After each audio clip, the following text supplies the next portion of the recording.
Salam alaikum, bonjour tout le monde. Voyons voir qu'est-ce qui se passe dans cet espace. نهضر شي ضرون داني تزايري ثيو ان الرئيس تبون زعما يجري تعديلا حكوميا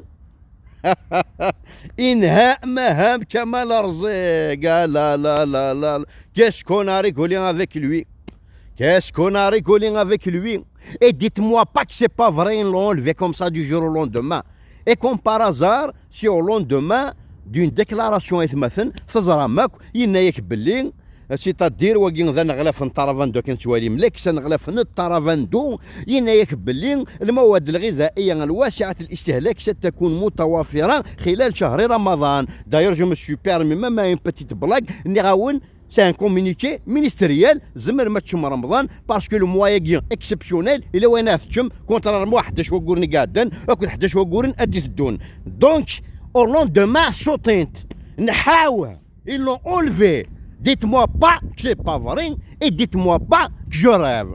Et voilà pour une fois يفقد ministre مثلا ينايك الى وين تشم كاين واش تاكلون. C'est-à-dire les produits alimentaires de première nécessité seront disponibles durant tout le mois de Ramadan مثلا et à la portée de tout le monde. نحاوه.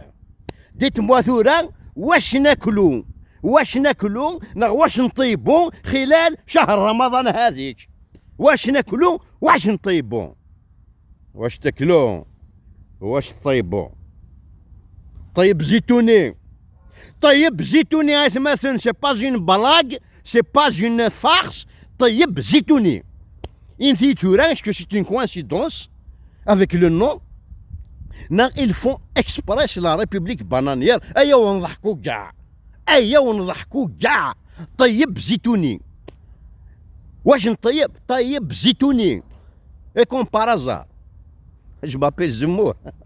ما تاكلونيش بارك، ما تاكلونيش. اكلوا رمضان ولا اكلوا واش تحبوا، ما تاكلونيش وما تطيبونيش، ما تطيبونيش وما تاكلونيش.